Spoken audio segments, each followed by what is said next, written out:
Gosh. Well, this is the true life of what it's like living in the countryside in Germany. Wasn't me, I promise. Stinky! Cow poop, 100%. 100%. Hey guys, thanks for being here. Today's video is all about our life here in rural Germany and what it's like. Really, a lot of you have said, why are you living so far away from everything? This video, we're going to tell you why. We had the opportunity to live anywhere we wanted to. All we had to do was find a house we liked in an area we liked. So why did we end up picking a place in the countryside? Well, we knew that we were going to be traveling a lot, which means that our weekends were fairly busy. So with that in mind, we knew that living in a place that was more quiet and surrounded by nature would really just be so good for us on the weeks where there was no travel involved, or even on the weekends that we could come home to a place of refuge that we love, surrounded by nature. Another great perk about it is that we have a lot of space here. So our yard is quite big, bigger than we're used to. Our house is much bigger than we could have ever wanted and is used to, but I feel like we're just more prone to find that in the countryside. So one of the many drawbacks that a lot of people have mentioned is that you're so far from anything, right? Well, to be quite honest, life back in the States, we had to drive to get anywhere, essentially, unless it was just a close by park. So for us, that wasn't a huge turnoff. It does make it so there's a little bit more distance between the things that we have to do, like grocery shopping. So we live about 10 minutes out to the nearest grocery store, which for us is honestly not a big deal. In the previous videos, had people comment like, oh my gosh, like that's so far. I don't know, it's just all about perspective, right? And perception of what's far.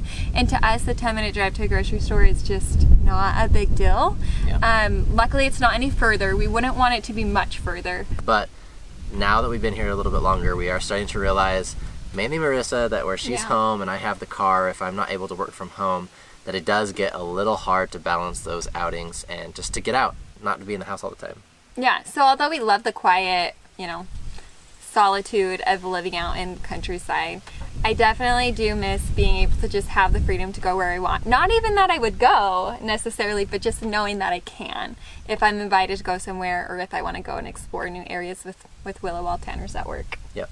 So we're making a lot of references. They said, you guys said, and what we mean by that is that we posted a video of when we found our house. So be sure to check that out, as well as our tour of this house. If you haven't seen that, both of those videos will help give you a better understanding of what we're talking about. Another thing I absolutely love is how many animals we can see out here. Now, it's not like we're seeing wild boar and deer come into our backyard, but we have had rabbits, we have so many birds, tons of insects. We do see rabbits over in the fields, and deer and fox and hawks, and it's just a lot of animals that come in and out of the forest, in and out of the fields around us, and we love that. That's something that I grew up with, and you grew up with as well. Yeah, where you would see deer at your grandparents' house. Growing up, I saw deer. I guess I'm trying to say what else I saw. Deer.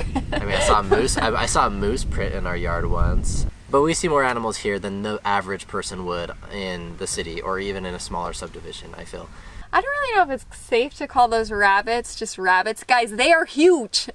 They're like small bears. They're not bunnies. They're jackrabbits, right? Yeah, and they're big. So Willa loves them. They're her favorite thing to see. I enjoy seeing them too, but maybe from a distance. It's just fun to be able to wake up and look out your kitchen window and see them across the street. Thank heavens also we haven't seen a wild boar. That would be a little frightening to me. So back in Utah in the States, I grew up on a farm. You could say not exactly like a dairy farm, and had pigs and animals and horses, but we had chickens, and my parents had about 30 acres behind their house, and it was just a spread out area. I wasn't used to having neighbors like right next door like a lot of subdivisions have. But that's maybe why I'm impartial to this area, is because I absolutely love space. I love being able to see the tractors. I love being able to see animals, and it's kind of like home to me. So one thing that we've noticed is quite different between countryside per se in America versus countryside here in Germany is that people in Germany tend to have really tiny villages. So we've noticed, and this is kind of the analogy that I use when it comes to Germany and small villages, is I feel like if you got a paintbrush and you dipped it in paint and you just splattered it, that's what all those little villages would be like, where it's not like one house randomly. It's like, you know, a group of 5 to 10 houses that live in this little village, and then there's all this beautiful nature and farmland, and then another village. Keep driving a little ways and, you know, the same thing. And that's pretty unique, at least compared to the area where we grew up from, especially where Tanner's house is like the prime example, where he lived in a house that was surrounded with farmland. The one that I lived on, there were some that were about 100 meters away in on the left side and on the right side, but then no one in front of us, no one behind us for miles, and no one in front of us for miles. There would be one street and there would be 2 houses, and it was a mile-long road, you know, or just about 2 kilometers long. And that was the only 2 houses on that street. It is funny, the paintbrush analogy is great, because it is like, it's little bundles of houses are here, whereas there it's like single houses all over, but pretty, like, more evenly spread. I feel like they're just like all single houses. And that is one unique thing about Utah. They use a grid-like system for a lot of their streets in their cities, and so the roads were built out in big squares or rectangles, and so everything kind of has like this uniformity. We don't have a lot of rivers per se. Not like here. It's pretty flat where we grew up. That we'll get to more of that, the geographics, but it is set up a little bit differently. Whereas here, you just kind of follow like the river. You follow the hills and stuff. So kind of a fun difference. Oh my gosh, the smell just keeps getting worse. I know. Which leads us to the farm land and the differences. So farming is very similar on almost every aspect. The biggest difference is probably the moisture. And in a lot of places in the States, I know that they don't have to do what we do in Utah, and that is flood irrigation or irrigating. That's what I grew up. A lot of people have no idea what that is, but it is what you think about. You flood the land with water because there's not enough rain. And so growing up on the farm that we did, we had to use these irrigation tubes, siphon tubes, and you would have to get the water just right and then throw it down from like the ditch, and that would flood the entire field, and you'd have to water it by sections.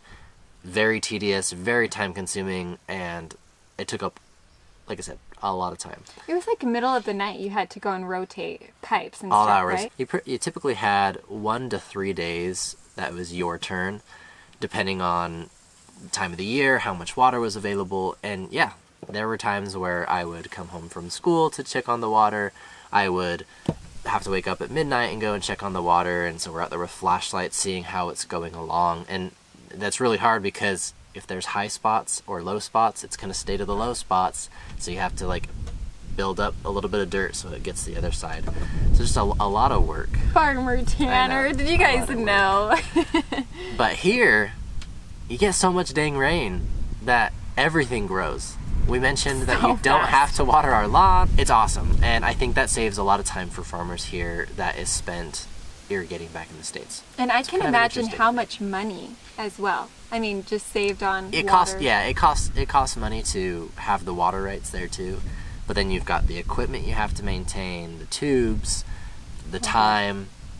You have to level the field so that the water goes down right. That's more time and money every couple years to make sure it's level. So there is an added expense to that side, yeah. Obviously, we can't change the climate differences between Germany and Utah. It's a desert. We're here. It's not. But one thing that I've noticed that's probably a small difference, kind of the same, I don't know, I'm just going to explain it and you guys tell me your thoughts, is when we walk around our areas, we see cows in barns. And that's common in the States, right? Cows stay in barns as well. But I feel like in the barns and the farms back in the States, the cows go out and roam. And it's typically like a schedule that they're on where they'll go out and roam and feed and maybe go in their stall that's partially most of it's partially covered, so you can still see them if you're driving by or walking by, but then they'll go in to get milked. Yeah, but here, like, I have to like peek my head into like the open gate to be like, are there cows in there?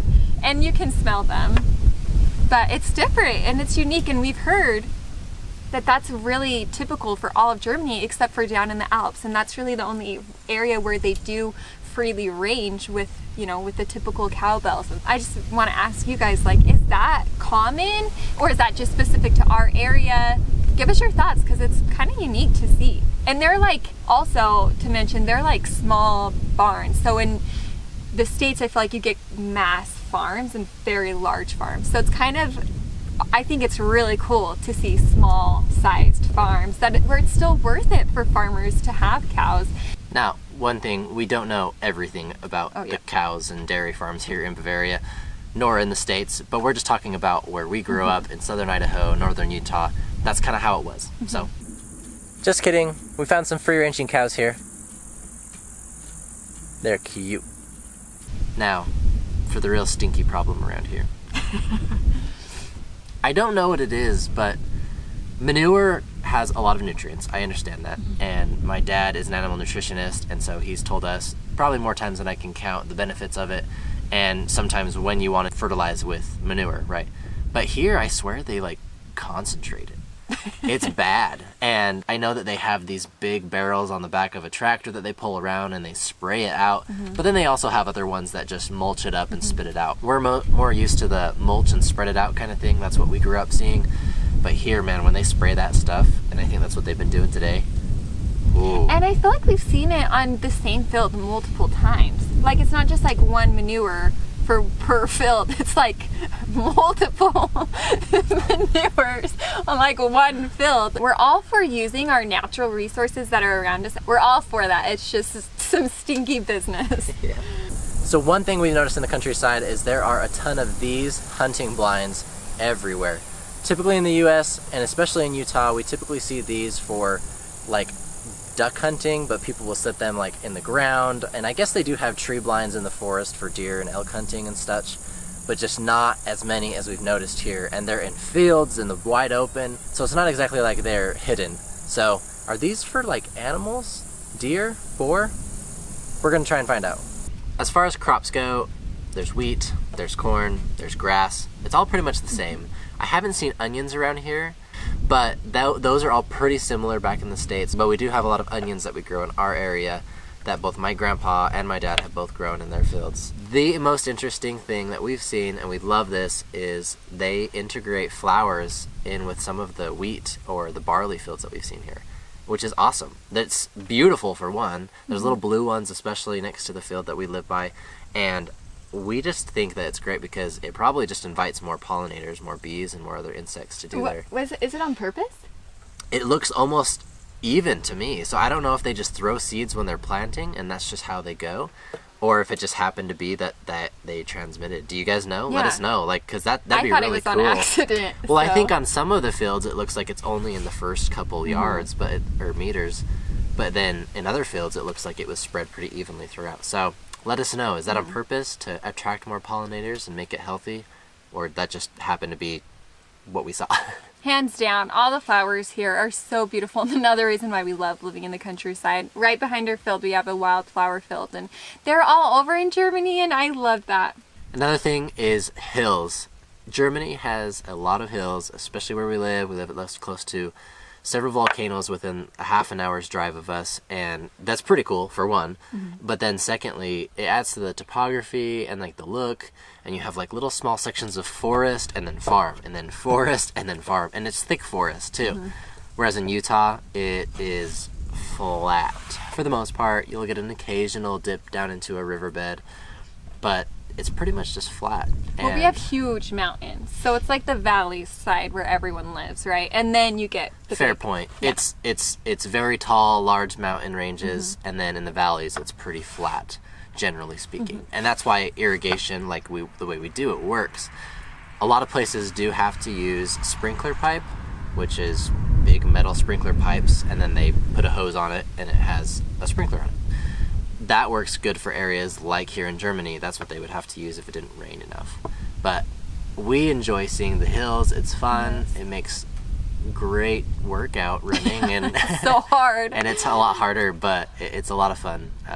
And it's nice because we can sit in one area and you can't see anything else, and then you go on top and you can see like, everything. What? So, that was the view? Tanner's cool. like, do you want to go on a bike ride? And sometimes I'm like, hey, how far is this bike ride? And are we going down? Strenuous. Yeah. In which path? Yes, because you have to have the energy for it around here. Luckily, we just got our bike rack, so we can go to the flatter areas, because there's plenty in Germany where they have amazing biking and walking, running paths that are fairly flat, but just around our area, it's like you know you're going to be sore if you hop on the bike for too long. Whereas when I grew up, on like Saturdays and Sundays, we would go for 4 to 8 miles. So it was just great because we could go that 6 to 10 kilometers or more on our bikes, and it was flat. Like, you didn't have to really, it could go a leisurely pace, and it was enjoyable, and it can still be that way here, but you just have to find the right paths for it. Yeah. We periodically see tractors, we all daily the see time. tractors driving Which around. is worth mentioning, like in our little village, there's tractors, there's farmers that live here, there's tractors all over, and it's really fun. Yeah. But we can sit back and we can just see all those things from here and not have to worry about being, I guess, in such a traffic-heavy area. And there's some peace of mind that comes with that. With us being so close to nature, it really helps us be grounded. It's that feeling like you can become part of nature. We hear all the insects. Last night, you were laying in bed and you're like, what's that noise? And it was just crickets. Just little crickets that were going, and it was kind of fun to just have those. And we've seen lightning bugs a couple times, or fireflies, and so that has also been kind of a fun thing for us where we don't typically experience that in Utah. It's just really fun and special for us to teach Willa about nature and about animals, and we wouldn't get that if we were in the city. You know, we try and explore the world to show her what life is like and for us to learn, but being here, it's fun because we just have to go in our backyard to learn some of the most important things about life. Well, there you have it, folks. That is just a little taste into our rural life here in Germany and how it compares to our life back in the States. We absolutely love it. We cannot wait to enjoy the rest of summer and into fall, and we'll see how winter goes. It could be the best thing, and it could be our worst decision ever. But for the most part, we have a very optimistic outlook on the next several months and years that we have to live here, and we really do love the fact that there is so much water and greenery. We will hash that out in every video. You guys are probably going to be like, please say something else. We already know it's green. We already know it's beautiful. But we just have to be really grateful. It's grounding. It's very nice to be close to nature. And like we said a million times again, we love it here. So thanks again for joining us. Don't forget to subscribe, tell your friends and family about us. We really love to hear your guys' perspective of your life in Germany, how it compares to other places you've lived in, and if not, we're just happy to have you here. Thanks, guys.